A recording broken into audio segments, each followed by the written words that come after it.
A continuación, el señor James Rockall, CEO de la Asociación Mundial del GLP, WLPGA, quien nos honra con su presencia en esta cuarta versión del Congreso Internacional del GLP, con sus palabras de bienvenida.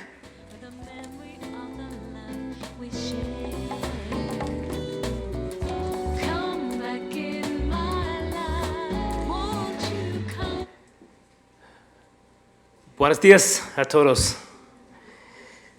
That's as far as my Spanish goes. So please, if you need to get headphones, now's the time to grab them. Otherwise, I hope you can follow my English introduction. Honourable Vice Minister, distinguished guests, ladies and gentlemen, good morning. It's an immense pleasure to be here in Bogota, back in Bogota, I should say. It's my third trip here. And I'm delighted to be involved in the fourth LPG Congress. I participated in the last two virtual ones and I wasn't able to make the very first one, so I'm really happy to be here now in person. And big thanks to GASNOVA for organizing this and of course inviting me. The theme of the event this year, LPG, the fuel for the people, is so very appropriate. I think it's high time that we recognize that our product really across the whole world is a fuel for the people. There are some 3 billion people in the world who are consumers of LPG. 3 billion people isn't quite half the planet, but it's getting close to half the planet. That makes LPG one of the most, if not the most, popular fuel. It's being used by these people for their everyday essential energy needs, and if they didn't have it, they wouldn't be able to switch to another form of modern energy. They would probably have to switch to firewood or other traditional fuels, liquid fuels, with a consequent impact on their health. So in addition to the 3 billion who are consumers, we mustn't forget that there are an estimated 3 billion who don't have any access to clean energy, particularly for cooking. And of those 3 billion, about 4 million die every year from the health effects from exposure primarily to smoke from these other fuels. And I'm delighted to see that the ministry fully understands and embraces the fact that LPG, one of the main benefits of LPG is really to improve health.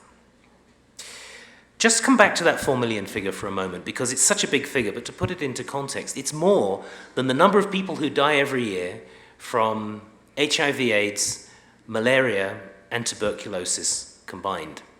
And you may not know, but globally we invest $25 billion a year as society to try to combat those diseases. But if we were to invest 10% of that, $2.5 billion in access to LPG, we could pretty much solve that problem we have right now of 4 million people dying a year. So therefore, as a health intervention measure, access to LPG ranks very, very highly. Now, lack of access to clean modern energy predominantly impacts women, women and girls across the world. They're most impacted by ill health, but they're also generally the ones that are collecting the alternatives, collecting firewood and other biomass. This prevents them from doing a productive job, or in the cases of girls, of going to school. And we see this across the world. The other thing I'd like to touch on is climate change. I don't think anybody here would deny the link between human activity and global warming. 75% of the world's emitters have now signed up to a zero-carbon pledge. But decarbonizing the world's economy will come at a cost, estimated at about $4 trillion a year from 2030. But the question is, who's going to pay that bill? It can't be that it's the end consumer that are going to have to foot the bill for this. And I think this is something that we need to take account of when we look at energy transitions.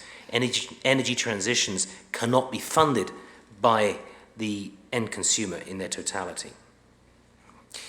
Of global primary energy, LPG contributes about 2 to 3%, so it's actually quite small. So even if we were to completely decarbonize LPG, removing the carbon from 2 or 3% of primary energy would probably be marginal. But it currently energizes about 50% of the planet. Means about 50% don't have access. And those 50% in many cases are using heavy carbon fuels, such as wood, such as kerosene. And switching these 50% to conventional LPG can have a significant impact on global carbon emissions, of course, as well as having the big health impacts that we want to see. Also, in the future, and it hasn't been talked about a lot yet, but I hope over the next 2 days it will be talked about, and it's happening right now in some parts of the world, is renewable propane, renewable butane is going to come to the market. This will replace traditional LPG, and it will create a pathway to deep carbon emissions without the need for investment by all those billions of consumers in new appliances, new stoves, new boilers, new vehicles. As we emerge from the COVID pandemic and with war in Ukraine impacting energy supplies, our world is suffering great economic challenges. We have high levels of government debt, we have supply chain disruption, we have commodity price volatility, and all of this is risking us moving back to lower cost, high carbon, dirty fuels. I'd like to just emphasize that the LPG industry is committed to ensuring that in this new world that we face, off-grid communities, businesses, industries, and transportation solutions that they support with low carbon, clean, and alternative fuel are not left behind. Moreover, our industry is determined that air quality and the related health impacts of energy choices are accounted for in local energy and climate plans, as well as in government's economic recovery strategies, to ensure that these are truly sustainable, both for the planet, but also for people. Energy is the lifeblood of our global economy. And with the pressure of climate change on the one hand and the economic stress on the other, LPG has an incredibly important role to play now and in the future. It's already low carbon, low cost, and it's an available energy carrier that can help us bridge the gap between current unacceptable levels of emissions and a future of zero carbon. Today, LPG is an essential source of low-carbon energy for billions of people across the world. Served by an agile and a resilient supply chain, we saw that in the video just now, it's able to effectively contribute towards achieving low-carbon targets while ensuring that no one is left behind in the transition. It's a unique, exceptional energy. It can deliver clean, low-emissions power and heat than many of the current alternatives out there. And it's a solution both to our current and our future challenges. As I mentioned, it's already low carbon, and the development of low and zero carbon renewable LPG will allow existing infrastructure to be repurposed to achieve zero carbon energy at the lowest costs. I particularly enjoyed the presentation this morning from the Vice Minister.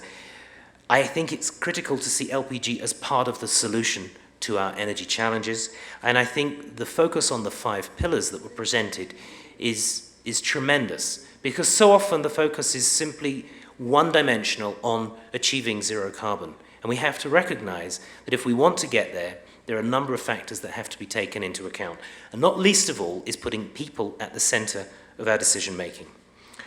So I look forward to the next couple of days' discussion around the critical contribution that LPG can make to the Colombian economy and how LPG can truly be the fuel of the people. Thank you very much.